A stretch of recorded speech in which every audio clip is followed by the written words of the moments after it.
베드로후서 2장 말씀을 함께 보시겠습니다. 2장 1절부터 8절까지의 말씀을 교독하시겠습니다. 베드로후서 2장 1절부터 8절까지의 말씀입니다.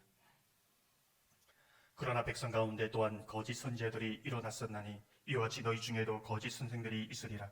그들은 멸망하게 할 이단을 가만히 끌어들여 자기들을 사신 줄을 부인하고 임박한 멸망을 스스로 취하는 자들이라.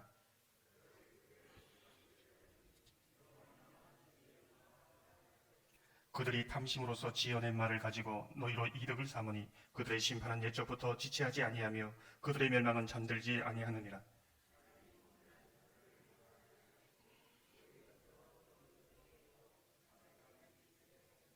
이에 세상을 용서하지 아니하시고 오직 의를 전파하는 노아와 그 7 식구를 보존하시고 경건하지 아니한 자들의 세상에 홍수를 내리셨으며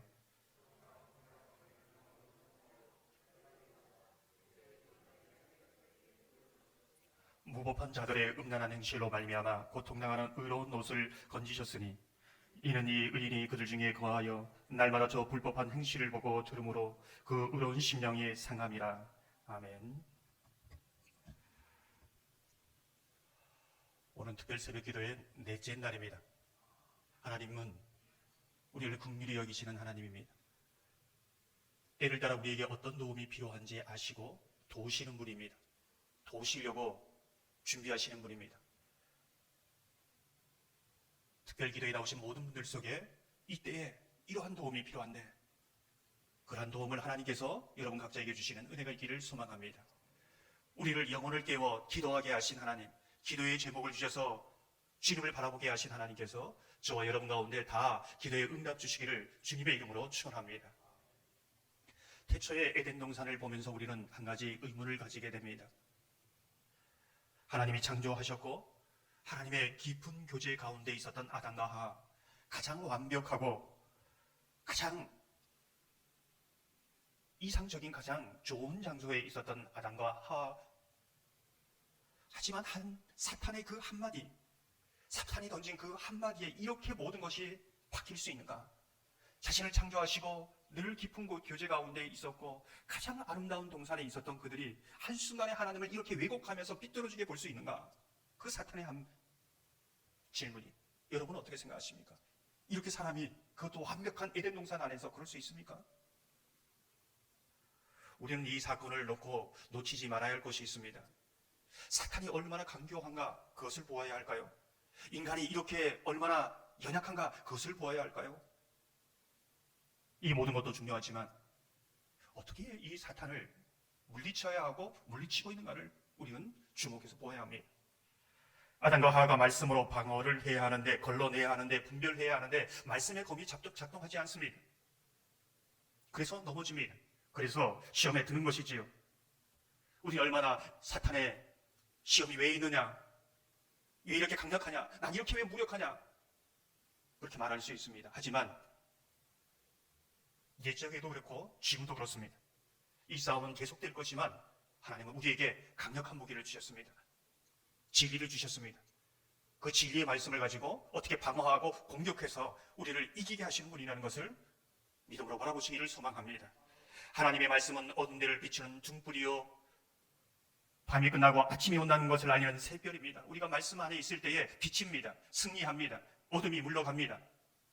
사탄이 얼마나 강교한다 할지라도 말씀의 빛 안에는 얼마나 유치한가가 보입니다. 그래서 쉽게 물리칠 수 있습니다. 하지만 우리가 말씀 밖에 있을 때에 분별이 안 됩니다. 절망입니다. 어둠입니다. 걸려 넘어지는 것이지요. 이것이 성경이 말씀하시는 진리입니다. 사랑하는 성도 여러분, 저와 여러분이 빛 가운데 살아가는 빛의 자녀로 늘 승리하시기를 주님의 이름으로 축원합니다.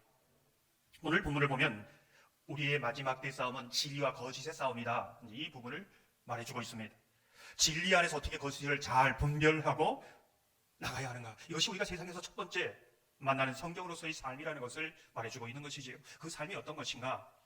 1절 함께 읽어보시겠습니다.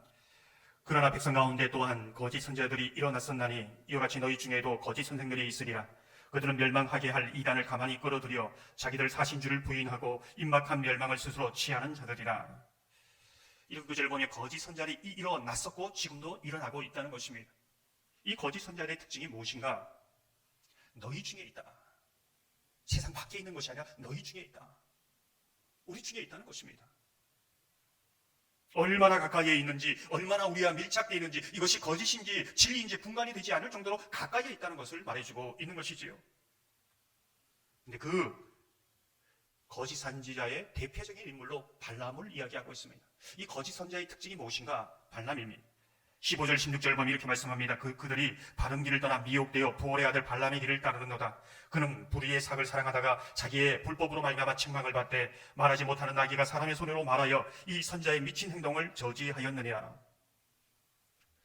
발람의 대표적인 특징이 무엇인가? 오늘 말씀을 보면은 불의의 삭을 사랑한다 이렇게 말하고 있습니다.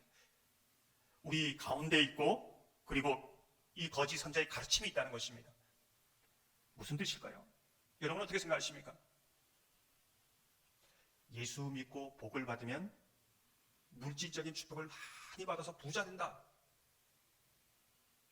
그것이 복음이 되어버렸습니다. 불의의 삭을 사랑하는 것이 이 복음의 목적이 되어버렸습니다. 그래서 가난하면 복이 아니라 저주입니다. 어떻게 보면 현대판 부자 청년의 삶이지요. 그들의 복음은 아픈 사람도 낫고 건강해지는 것이 복음입니다. 아프면 복이 아닙니다. 때로는 내가 무엇을 잘못했기에 벌받았다고 생각합니다. 저주라고 생각합니다. 이것을 복음이라 붙잡고 살아가니 어떤 일이 일어납니까? 여기저기에서 기적을 일으키니까 그것이 복음인 줄 알고 따라갑니다. 죽은 자가 살아나고 병든 자가 단번에 나으니까 그것이 복음인 줄 알고 미혹되어서 다 따라갑니다. 능력이 나타나면 그것이 하나님이라는 줄 알고 다 넘어갑니다. 베드로는 이것을 교회 안에 들어온 이단이라고 말하고 있습니다.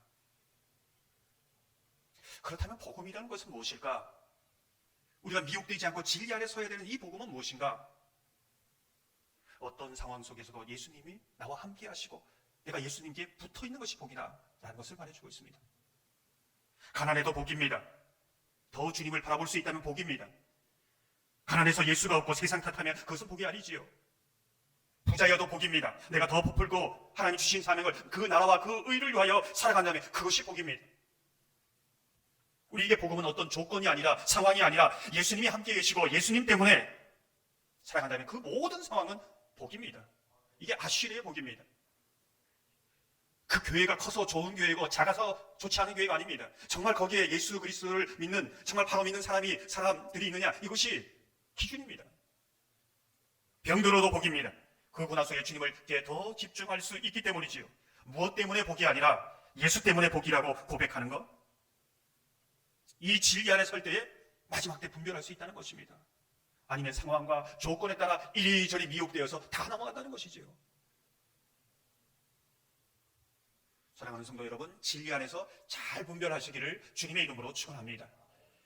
오늘 본문을 계속해서 보면 베드로는 진리 안에서 거짓을 어떻게 분별해야 하는가?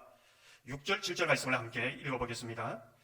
소돔과 고모라 성을 멸망하기로 정하여 죄가 되게 하사 후세에 경건하지 아니할 자들에게 본을 삼으셨으며 무법한 자들의 음란한 행실로 말미암아 고통당하는 의로운 놋을 건지셨으니 이 거짓, 마지막 시대의 진리와 거짓의 전쟁 가운데 있는데 이 거짓의 대표적인 부분으로 소돔과 고모라를 들고 있습니다.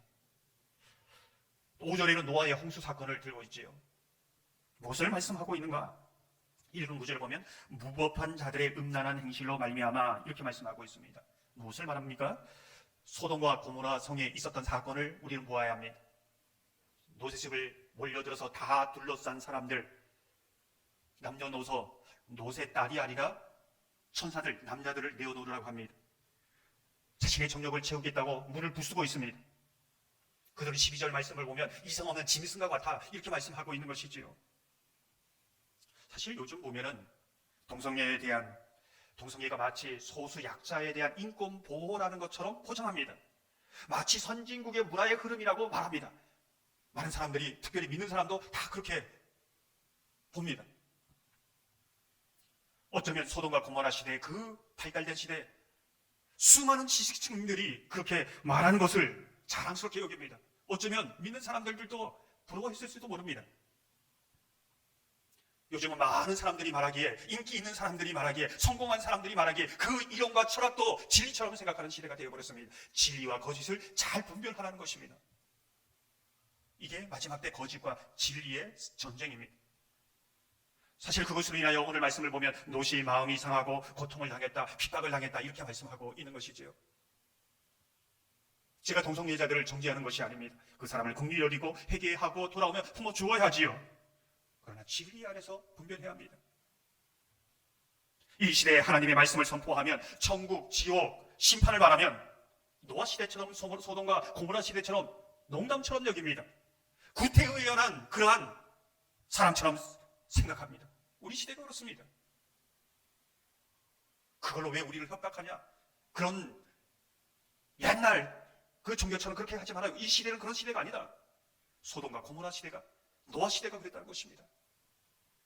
잘 분별하라고 말씀하고 있는 것이지요. 성경은 뭐라고 말씀합니까? 소돔과 고모라가 어떻게 그런 상황 속에서 심판받았는지를 똑똑히 보라는 것입니다. 창세기 19장 24절 25절을 보면 이렇게 말씀합니다. 여호와께서 하늘 곧 여호와께로부터 유황과 불을 소돔과 고모라에 비같이 내리사 그 성들과 온들과 성에 거주하는 모든 백성과 땅에 난 것을 다 엎어 멸하셨더라. 하나님의 진리는 타협하지 않습니다. 좀 잘못됐나 되어도 괜찮다고 말하지 않습니다. 하나님의 진리는 진리입니다. 이 진리 안에 굳게 서라는 것이지요. 거짓을 잘 분별하라는 것이지요. 그래야 끝까지 믿음의 영주를 감당하며 이 시대를 믿음으로 살아낼 수 있다고, 세상 사람들이 보는 첫 번째 성경으로 보여줄 수 있다고 말씀하고 있는 것이지요. 베드로는 아주 심각한 경고를 하고 있습니다. 20절을 보면 이렇게 말씀합니다. 만일 그들이 우리 주 대신 구주 예수 그리스도를 알므로 세상의 더러움을 피한 후에 다시 그 중에 얽매이고 지면 그 나중 형편이 처음보다 더 심하리니. 내가 예수를 알았습니다. 예수를 만났습니다. 내가 구원 안에 있었습니다. 그렇지만 세상의 모든 타락을 피해서 주님 앞에 왔습니다. 그렇지만 다시 세상 안으로 떠날 수도 있다는 것이죠.